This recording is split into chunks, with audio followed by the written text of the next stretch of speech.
தற்பொழுது இந்த தருணத்தில் நம்முடைய இணைந்திருக்கிறார் தமிழக காங்கிரஸ் தலைவர் திரு செல்வ பெருந்தகை அவர்கள். திரு செல்வ பெருந்தகை வணக்கம். முன்னாள் பிரதமர் மன்மோகன் சிங்கின் இறுதி ஊர்வலம் நடைபெறுகிறது.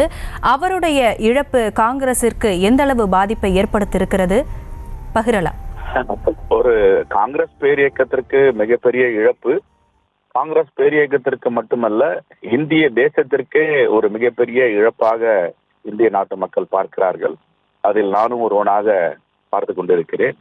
இன்று புதுடெல்லியில இந்த இறுதி ஊர்வலத்தில் நானும் தமிழ்நாட்டு காங்கிரஸ் கட்சியின் சார்பாக, தமிழ்நாட்டு மக்களின் சார்பாக கலந்து கொண்டிருக்கிறேன்.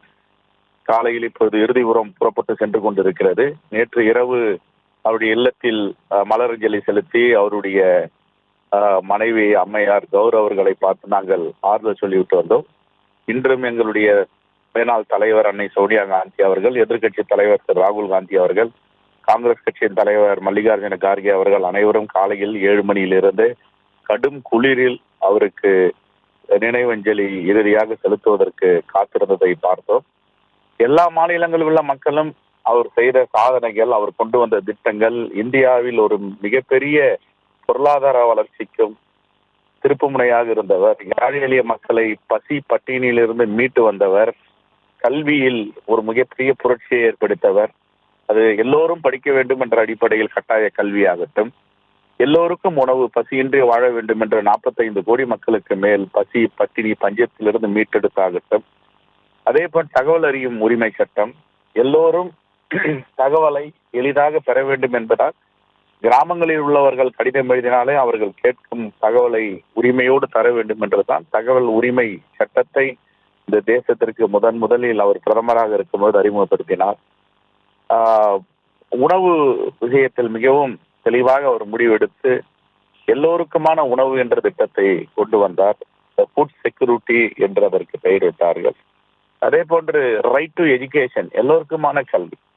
தமிழ்நாட்டை பொறுத்தவரை அவர் கொடுத்த மெகா திட்டங்கள் என்று சொல்ல போனால், தமிழ்நாட்டில் உள்ள கன்னியாகுமரி முதல் சென்னை வரை, நாகப்பட்டினத்திலிருந்து நீலகிரி வரை பறந்து விரிந்து எல்லா சாலைகளும் இன்று தேசிய நெடுஞ்சாலையாகட்டும், மாநில நெடுஞ்சாலையாகட்டும், பாலங்களாகட்டும் இருக்கிறது என்றால் அது 10 ஆண்டுகள் ஆட்சி செய்த பிரதமராக இருந்த டாக்டர் மன்மோகன் சிங் அவர்கள் ஆட்சியின் காலத்தில் வந்தது.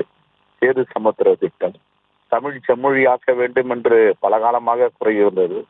இவருடைய காலத்தில் தான் தமிழ் செம்மொழி அந்தஸ்து நமக்கு தமிழ்நாட்டு மக்களுக்கு கிடைத்தது. விவசாயிகளுடைய கடன்களை 75,000 கோடி ரூபாயை தள்ளுபடி செய்த பெருமையும் அவருக்கு உண்டு. 100 நாள் வேலை வாய்ப்பு திட்டம், மன்றிகா என்று சொல்லுவார்கள், மகாத்மா காந்தி பெயரில் தாங்கியிருக்கின்ற ஒரு இந்திய தேசத்தில் ஒரு சாரார் ஒதுக்கப்பட்டிருக்கிறார்கள். அவர்களுக்கு எந்தவித ஆதாரமும் இல்லாமல் வாழ்கிறார்கள். அவர்களுக்காக ஒரு திட்டம் தீட்ட வேண்டும் என்றுதான் மகாத்மா காந்தி பெயரில் மகாத்மா காந்தி வேலை வாய்ப்பு ஊரக உறுதி திட்டம் என்பதை கொண்டு வந்தார். இந்த கொரோனா பெருந்தொற்று காலத்தில் உலக நாடுகள் எல்லாம் பத்திரிகைகள் எழுதின, இந்தியா மிகப்பெரிய சேதத்தை சந்திக்க போகிறது, உலகத்திலேயே இந்தியா தான் உயிரிழப்பை பட்டினியாலும் பஞ்சத்தாலும் சந்திக்க போகிறது இந்த கொரோனா பெருந்தொற்று காலத்தில் என்று எழுதினார்கள். ஆனால் கொரோனா பெருந்தொற்றை விரட்டி அடித்த பிறகு எல்லா பத்திரிகைகள் என்ன எழுதியது என்றால், கிராமப்புறங்களில் குறிப்பாக கிராமங்களில் வாழ்கின்ற மக்கள் எல்லாம் இந்த மகாத்மா காந்தி பெயரில் மன்மோகன் சிங் கொண்டு வந்த 100 நாள் வேலை வாய்ப்பு திட்டத்திலே பிழைத்தார்கள், பசி இல்லாமல் இருந்தார்கள், உணவருந்துவதற்கு அது எதுவாக இருந்தது, உறுதுணையாக இருந்தது திட்டம் என்பதை பற்றி எழுதினார்கள். அப்படி பெரிய தொலைநோக்கு பார்வையோடு தமிழ்நாட்டுக்கு கொண்டு வந்திருக்கிறார் பல திட்டங்களை.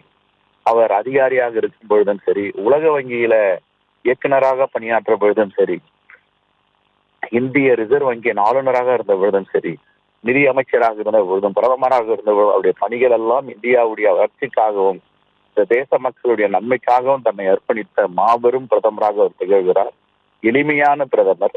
உலக நாட்டு தலைவர்கள் எல்லாம் புகழாரம் செய்கின்ற அளவிற்கு உயர்ந்து என்ற பிரதமராக இருந்தார். இந்தியாவினுடைய பெருமையை அவர் தலைநிமிர செய்தவர் உலக அரங்கில. அப்படிப்பட்ட ஒரு மாபெரும் பிரதமர்.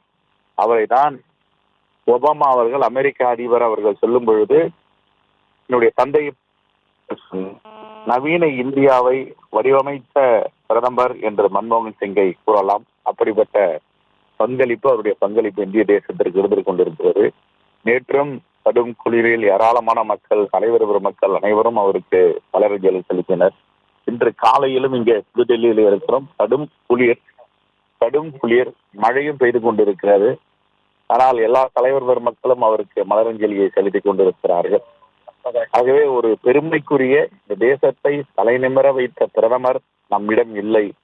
ஆனால் அவர் இல்லை என்றாலும் அவருடைய திட்டங்கள் மண்ணில் மனிதர்கள் உள்ளவரை அவரை போற்றும், அவர் புகழ்பாடு. தமிழ்நாடு காங்கிரஸ் கமிட்டியின் சார்பாக என்னுடைய ஆழ்ந்த இரங்கலை தெரிவித்துக் கொள்ளுகிறேன். இது முடித்து தமிழ்நாட்டிற்கு வந்து மாலை 4 மணிக்கு மௌன ஊர்வலமும் அனைத்து கட்சி தலைவர்கள், குறிப்பாக இந்தியா கூட்டணி தலைவர்கள் எல்லாம் கலந்து கொள்கிறார்கள். மௌன அஞ்சலி 5 மணிக்கு இரங்கல் கூட்டத்தை தமிழ்நாடு காங்கிரஸ் கமிட்டியின் அலுவலகமான தலைமை அலுவலகம் சத்தியமூர்த்தி இருக்கிறோம்.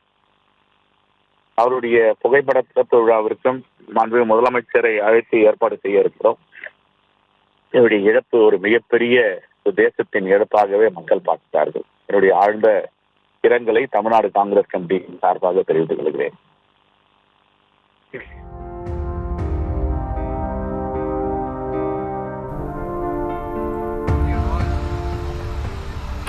தமிழக காங்கிரஸ் தலைவர் திரு செல்வ பெருந்தகை தன்னுடைய இரங்கல் செய்தியை பதிவு செய்தார்.